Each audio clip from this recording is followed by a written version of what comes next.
Alright, update 3 is huge. Not 2 fixes and a hat huge. I'm talking gameplay changes, quality of life upgrades, and new systems that you're going to feel every single session. So today, I'm breaking down all 3 parts of the update into 5 major headlines. Basically, the stuff that actually matters. These are farming changes, taming, combat and combat items, map, UI UX and quality of life changes, and finally, systems. Let's get into it.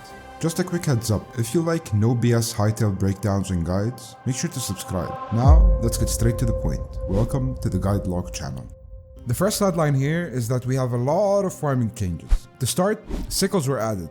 These sickles are capable of harvesting multiple crops in every single swing. Next, the farming bench requirement for the chicken coop was reduced from tier 5 to tier 3. Also, some farming bench requirements were updated, where tier 4 now requires you to have drywood logs instead of redwood logs, and in tier 6 you are required to have redwood logs instead of drywood logs. Another point they added is that dough is now produced using a refillable tank card, and this tank card is crafted via the farming bench. They also changed the chicken coop craft time from 4 seconds to 2 seconds. The second biggest headline here is that they added taming. A very basic early version of taming, but it's still good. You can now tame some friendly animals as long as you have their favorite food in hand. Click the link in the description below if you want a cheat sheet showing you which animals need which food. Once you tame an animal, you can either pet it with an empty hand, you can feed it occasionally, and some of them can be either milked, sheared, or mounted. The good thing here is that these tamed animals won't run away from you if you're walking by them. Well, unless you hit them. Moving on to combat and combat items. They fixed a lot of damage value inconsistencies between different weapon tiers. They fixed guarding stamina costs for certain drop-only weapons. And all spear types now stack up to 5 and are all throwable. The next point in this headline is that there were crafting and usage changes. Now the crude versions of ammo, weapons and tools now craft instantly, and short bows and crossbows now use ammo directly from your backpack. Another point in this headline is that they updated Necromancy Grimoire, where you and your summons no longer damage each other. Summons now respond when the player is attacked, not only when the player attacks. Summon behavior were updated to be faster and more aggressive, and now there's more variety to your summons, where you have a ranged variant to your skeletal minions. Next up, we have ranged aiming and audio, where ranged weapons aiming ballistics were updated, including accuracy changes and randomized hitbox offsets. And finally in this headline, sword swing and impact sounds were updated. Moving on to the fourth major headline, map, UI UX and quality of life.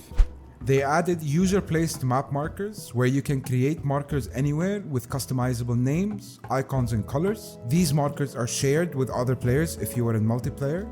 And you can toggle marker visibility on the map and compass through your settings. Now, the original map marker icons were updated, where the resolution was improved. Player names now are always rendered on the map and are more readable when zoomed in. The compass now shows different icons based on vertical distance, whether it's above you or below you. Moving on to gameplay, quality of life and fixes. Now, large doors are now blocked from closing when obstructed. Teleporters now require clearing a short distance before you can reuse them. The short keybind now works in player inventory. A take-all functionality was added for processing benches output items. The next change is my favorite. They added shift dragging to transfer items between inventories.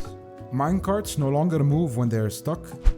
And finally, keybind indicator positionings and tooltips behavior were fixed or updated. And for headline number 5, we have systems. A new fire spread system was added, random block ticking was added, and now grass can spread. They added Brazilian Portuguese and Russian to the language options. There is now font fallback support, and they changed some UIs around to better support localization. Moving on to modding, tools, and UI. Mod enable/disable support was added per save folder. Server version checks were added for plugins and asset packs, and warnings were added for missing mods. And an anchor UI system was added, allowing server plugins to insert UI elements into client pages such as the world map. And that's it here. Those are the 5 major headlines for Update 3.